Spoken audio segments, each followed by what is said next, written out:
కూర్చొని మీటింగ్లు చేయడం, ఎక్కడ పడితే అక్కడ హోమ్ మీటింగ్స్ చేయడం, ఫాలోఅప్ చేయడం, రకరకాలు చేశారు. అలా చేస్తూ చేస్తూ కోరల్ రికగ్నిషన్ తీసుకున్నాడు. నేనే లీవ్ చేసి వచ్చాను వైజాగ్. కోరల్ రికగ్నిషన్ తీసుకున్నాడు.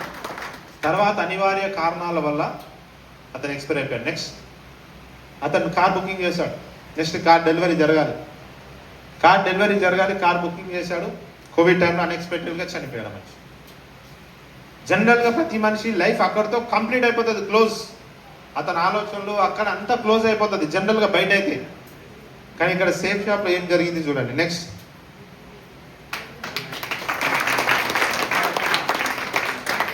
లేడీ రోజు దిలీప్ సార్ కానీ రికగ్నిషన్ దొరికింది, డైమండ్.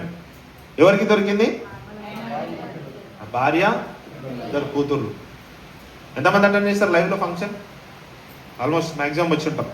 ఎట్లా చేశారు పాపలు? డాన్స్ సూపర్ బాగా చేశారు కదా. సూపర్ మన ఇంట్లో చిన్నపిల్లలు చేసినట్టు అనిపించింది. ఎంత హ్యాపీగా అనిపించింది. అలా ఎంట్రీ ఎట్లా జరిగింది చూసారా? సింహాసనం మీద కూర్చొని ఎంట్రీ జరిగింది. ఒక పర్సన్ మొదలు పెట్టాడు. ఆ మనిషి లేకపోయిన రోజుల ఫ్యామిలీకి సెక్యూరిటీ ఉందా లేదా? ఈరోజు ఎక్కడ దొరుకుతుందంటే రికగ్నిషన్ చెప్పండి. ఇట్లా బయట గవర్నమెంట్ విడో పెన్షన్ ఇస్తుందండి. హస్బెండ్ చనిపోతే విడో పెన్షన్ ఇస్తుంది. ఈమె రివర్స్ లో ట్యాక్స్ కడుతుంది గవర్నమెంట్ కి. రివర్స్ లో ట్యాక్స్ కడతా ఉంది గవర్నమెంట్ కి. బాగుంటుందా లేదా మరి? నెక్స్ట్ అదే కాకుండా మన recent achievements, dream car achieved, power of safe shop. ఏదైతే కార్ వాళ్ళ హస్బెండ్ బుక్ చేశాడో చూడండి, కనిపిస్తుందా? ఏదైతే కార్ బుక్ చేశాడో ఎట్లా ఉంది చూడండి. ఫోటోలు ఎట్లా కూర్చుందా అని ఎలా అనిపిస్తుంది ఫోటోలో కూర్చున్న స్టైల్? కింగ్ అంటారా క్వీన్ అంటారా? కింగ్ క్వీన్ రెండు అనుకోవచ్చు. అవునా కదా? ఎలా తీసుకుంది కార్ అంటే సింగిల్ రూపీ ఫైనాన్స్ అనేది లేకుండా టోటల్ నెట్ అమౌంట్ పే చేసి డైరెక్ట్ కార్ కొనేసింది. Loan free car, EMI free car. దాదాపు 12-13 లక్షలు సంథింగ్. డైరెక్ట్ 12-13 లక్షలు తీసుకెళ్ళి ఒక చెక్ రాసి ఇచ్చేసి కట్టేసి కదా డైరెక్ట్ కార్ డెలివరీ చేసుకో. ఎక్కడ పాసిబుల్ అవుతుంది చెప్పండి? డ్రైవింగ్ రాదు ఇప్పటికే మీకు, కానీ కార్ తీసుకుంది. ఇది పవర్ ఆఫ్ సేఫ్ షాప్. బాగుంటుందా లేదా మరి? ఒక మనిషి లేకపోయినా కూడా ఇంత సెక్యూరిటీ వస్తుంది అంటే ఇప్పుడు చెప్పండి మరి, మనం మన ఫ్యామిలీ కోసం కొంచెం మన ఎఫర్ట్స్ పెట్టొచ్చా లేదా? చేయడానికి రెడీయా మరి?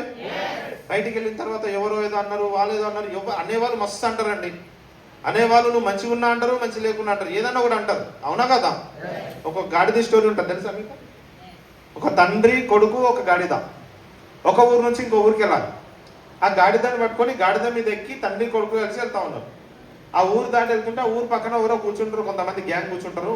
వాళ్ళు చూసి అంటారు, అరే చూడండి ఎట్లా దున్నపోతులాగా ఉన్నారు, ఆ పాపం నోరు లేని జీవి ఆ గాడిద మీద కూర్చొని ఎంత బరువు మోపిస్తున్నారు అనేసరికి అలాగ మాటలు వినబడతాయి. ఆ తండ్రి అనుకుంటాడు అనమాట, అరే నిజమే కదా, మరి ఇంత బరువు గాడిద పోయడం కరెక్ట్ కాదని చెప్పేసి తండ్రి కిందికి దిగుతాడు. నువ్వు కొడుకు నువ్వు కూర్చో, నేను కింద నడుచుకుంటూ వస్తా అని చెప్పి గాడిద పట్టుకుని నడుచుకుంటూ వెళ్తా ఉంటాం. ఇంకొంచెం దూరం వెళ్ళిన తర్వాత వేరే వాళ్ళు ఉంటారు. అప్పుడు వాళ్ళని చూసి ఆ సీన్ చూసి వాళ్ళు అంటారు అనమాట, చిన్న పిల్లాడికి చూడు ఇంత కూడా మర్యాద లేదు, పాపం పెద్దాన్ని నడిపిస్తున్నాడు, ఈ పిల్లాడు బుద్ధి లేకుండా కూర్చొని ఉన్నాడు, ఈ కాలం ఎట్లా జరిగిపోయింది, మా కాలం ఇలా కాదు ఇలా జరుగుతుంది అనగానే, డాడీ నిజమే డాడీ నేను కూర్చుంటే వాళ్ళే లదా అంటున్నారని చెప్పేసి ఏం చేస్తారంటే కొడుకు కిందికి దిగుతాడు, తండ్రి పైకి ఎక్కుతాడు. తప్పేమో అని చెప్పి తండ్రి పైకి ఎక్కి పోతుంటాడు. ఇంకొంచెం ముందుకు వెళ్ళగానే ఏమంటారు మీరు జనాలు, పెద్ద గాడిద లేకుండా ఎంత గాడిద పైన కూర్చున్నాడు, చిన్నపిల్లాన్ని నడిపిస్తున్నాడు అని చెప్పేసి అంటారు. అవునా కదా?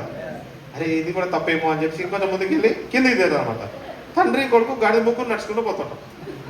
ముంచుకోబోతున్నా ముందు కూర్చున్నావు, ముందు ఇంకొంత వాళ్ళకి ఏం కూర్చున్నారు, అసలు నాకు బుద్ధే లేదు, అసలు గాడి ఉన్నదే బరువుమైంది కదా, గాడి మీద కూర్చొని వెళ్ళొచ్చు కదా, నడుచుకుంటూ వెళ్తున్నారు అన్నారు. అరే ఇది కూడా కరెక్టే కదా అని చెప్పేసి అంటారు. ఇప్పుడు మీదికి ఎక్కుతామా ఎవరేమని అంటారు, నువ్వు ఎక్కుదామా మళ్ళీ ఇది అంటారు. ఇలా కాదని చెప్పేసి తండ్రి కొడుకు ఇద్దరు కలిసి గాడిని ఎత్తుకొని పోతుంటారు అన్నమాట. ఇప్పుడు చెప్పండి, వాళ్ళు ఫస్ట్ పోయేది కరెక్టే పోతున్నారు, మధ్యలో మాటలని డైవర్ట్ అయిపోయి లాస్ట్కి మొత్తం అంతా ఉండపంట చేసేస్తున్నారు. అవునా కదా? ఈరోజు సేఫ్ షాప్ బిజినెస్లో కూడా నేను ఎందుకు వచ్చాను, నాకేం కావాలి, నా డ్రీమ్ ఏంటి, నా లైఫ్ ఏంటి, నా ఫ్యూచర్ ఏంటి అన్నీ మనకు తెలుసు. ఎందుకంటే ప్రాబ్లమ్స్ ఎవరికి ఏమున్నాయో మీకే తెలుసు తప్ప నాకు తెలీదు, పక్క వాళ్ళకి తెలీదు. అవునా కదా? మీ ప్రాబ్లంకి సొల్యూషన్ ఇక్కడ ఉందన్నప్పుడు నువ్వు అడుగులు వేసేటప్పుడు ఎవరో ఏదో చెప్పారని చెప్పేసి వాళ్ళ మాటలు విని డైవర్ట్ అయిపోతే మన లైఫ్ అక్కడితో ఆగిపోతుంది.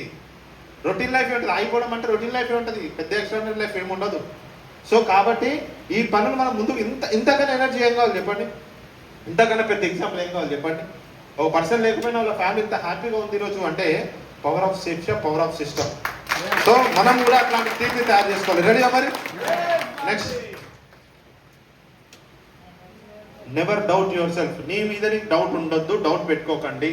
ధైర్యంగా దిగండి, ధైర్యంగా ముందడిగేస్తూ ముందుకెళ్ళాలి. నెక్స్ట్, పిఎస్లో పనిచేసేవాడు స్టార్టింగ్లో, మా క్లోజ్ ఫ్రెండ్ అన్నమాట ఇతను. ఇతని ద్వారానే దినేష్ వచ్చాడు బిజినెస్లో. దినేష్ తెలుసు కదా? నేను నా కింద దినేష్ అని మీరు అందరూ ఉంటాడు. దినేష్కి నాకు మధ్యలో ఈ పక్కన ఉంటాడు సందీప్. మస్తు ఆర్డర్ చేసి స్టార్టింగ్లో. సో మధ్యలో వచ్చేసి వెళ్ళిపోయాడు. అరే అలా కాదురా, రారా బిజినెస్ అంటే లేదు నాకు వెళ్తలేదు, నేను వేరే జాబ్ చేసుకున్నా, వేరే కంపెనీ అని వచ్చింది. నేను వేరే కంపెనీ చేస్తాను, సేఫ్ షాప్ కన్నా చాలా పవర్ఫుల్ కంపెనీ, మీ కళ్ళ ముందు కోటీశ్వరం అయిపోయి చూపిస్తానంటే చలో రైట్ అని చెప్పి వదిలేశాను. కొద్ది రోజుల తర్వాత సీను గురించి కారు కొన్నాడు, మెర్సిడీస్ బెంజ్ కార్. చెప్పాం కదా, ITI electrician. So benzene Srinivas గురించి బిగ్ క్లాప్స్ ఒకసారి. సో కారు కొన్నప్పుడు ఇతను స్టేటస్ పెట్టాడు. ఫస్ట్ స్టేటస్ ఏదో పెట్టాడు, సెకండ్ స్టేటస్ ఇది, కంగ్రాచులేషన్ సీను గురించి పెట్టింది. ఎందుకంటే సీను గురించి అప్పుడు అందరం కలిసి పనిచేసాం. తర్వాత స్టేటస్, థర్డ్ స్టేటస్ పెట్టాడు, మూడో స్టేటస్ నువ్వు పెట్టాడు మేడం. ఏం కనిపిస్తుంది ఇక్కడ?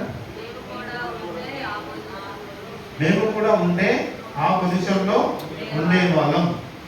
ఎవడో చెప్పిండు అని నా లైఫ్ స్పాయిల్ చేసుకున్నాం. స్పాయిల్ చేసుకోవడం అంటే ఏముంది? ఇప్పుడు అతను వెళ్ళి 25,000 శాలరీ వస్తుంది, స్పాయిల్ ఏం చేసుకున్నాడు చెప్పండి. ఇక్కడ రాజు గురించి బిఎండబ్ల్యూ కార్, రాజు గురించి కింద సిను గురించి మర్సిడీస్ బెంజ్ కార్, సిను గురించి కింద నేను బిఎండబ్ల్యూ కార్, నా కింద సందీప్, సందీప్ కింద దినేష్ ఆడిగా. ఒకవేళ సందీప్ అనే పర్సన్ పోకుండా బిజినెస్ లో నిలబడి ఉంటే మా 4 కార్ల మధ్యలో ఇంకొక కార్ వచ్చేది కదా, అది మాకు వస్తుందా ఆయనకు వస్తుందా? కొంచెం ఆగి ఉంటే లైఫ్ ఎక్కడ ఉండేది చూడండి. చిన్న రీజన్ వల్ల ఏదో చిన్న చిన్న కారణాల వల్ల దేశం వెళ్ళిపోయాడు. వాళ్ళ ఇంట్లో వద్దన్నారు, ఫ్రెండ్స్ వద్దన్నారు, రిలేటివ్ వద్దన్నారు, ఎవరు వద్దన్నారు చెప్పి ఆగిపోయాడు. ఈరోజు ఆగిపోవడం వల్ల జరిగే నష్టం ఈ రోజు తెలియదండి, ఒక 5 సంవత్సరాల తర్వాత, 10 సంవత్సరాల తర్వాత అర్థమవుతుంది. మీలో కూడా ఎవరైనా సరే బిజినెస్ ఇట్లానే ఆపేసి ఒక 10 సంవత్సరాల తర్వాత, 5 సంవత్సరాల తర్వాత మీ పక్కన ఉన్న పర్సన్ ఇలాంటి ఒక కార్, లగ్జరీ కార్ ఉన్నప్పుడు, అలాంటి స్టార్ క్రూజ్లో తిరుగుతున్నప్పుడు, ఫ్లైట్ లో జర్నీ చేస్తుంటూ లక్షల కోట్లు సంపాదిస్తుంటే ఆ రోజు ఫీల్ అయ్యేది ఏదో ఇప్పుడే డిసైషన్ తీసుకోండి. చేయడానికి రెడీయా మరి? కమిట్మెంట్ తీసుకోవడానికి రెడీయా? నెక్స్ట్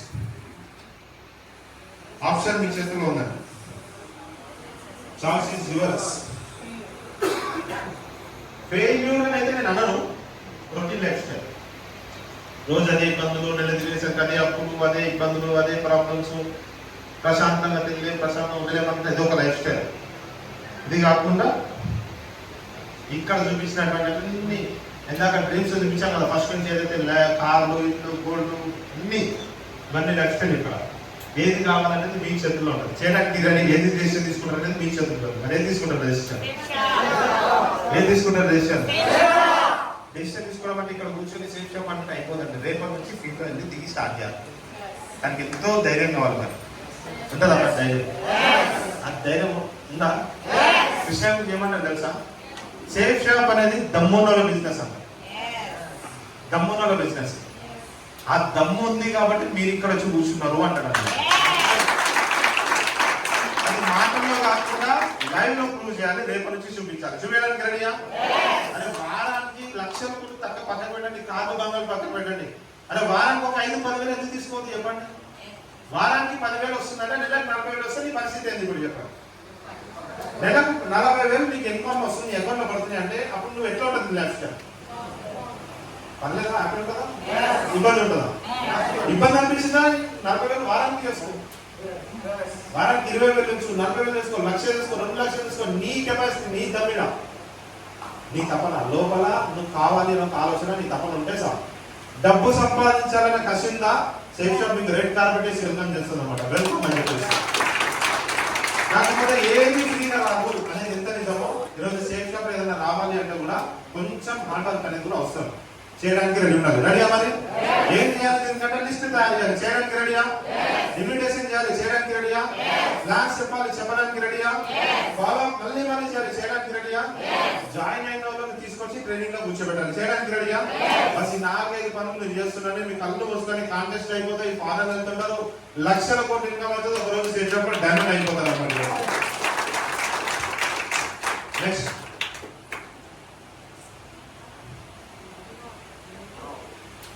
ఏం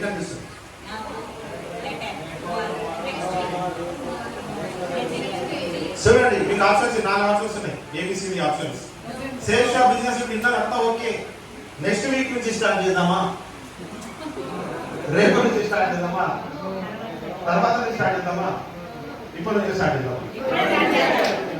జవహర్లాల్ నెహ్రూ మాట చెప్తారు, కల్ కర్నే కా కమ్ ఆజ్ కరో, ఆజ్ కర్నే కా కమ్ అభీ కరో అంటాడు అన్నమాట. నువ్వు రేపు ఏదైతే చేద్దాం అనుకున్నావు రేపు ఈ రోజే మొదలుపెట్టి, ఈ రోజు చేద్దాం అనుకున్నామని ఇప్పుడే చేయి. నువ్వు ఇమీడియట్ వెళ్ళిపోయిన తర్వాత ఇమీడియట్ గా స్టార్ట్ చేయి. లిస్ట్ తయారు చేసేస్తున్నావు ఇప్పటి నుంచి.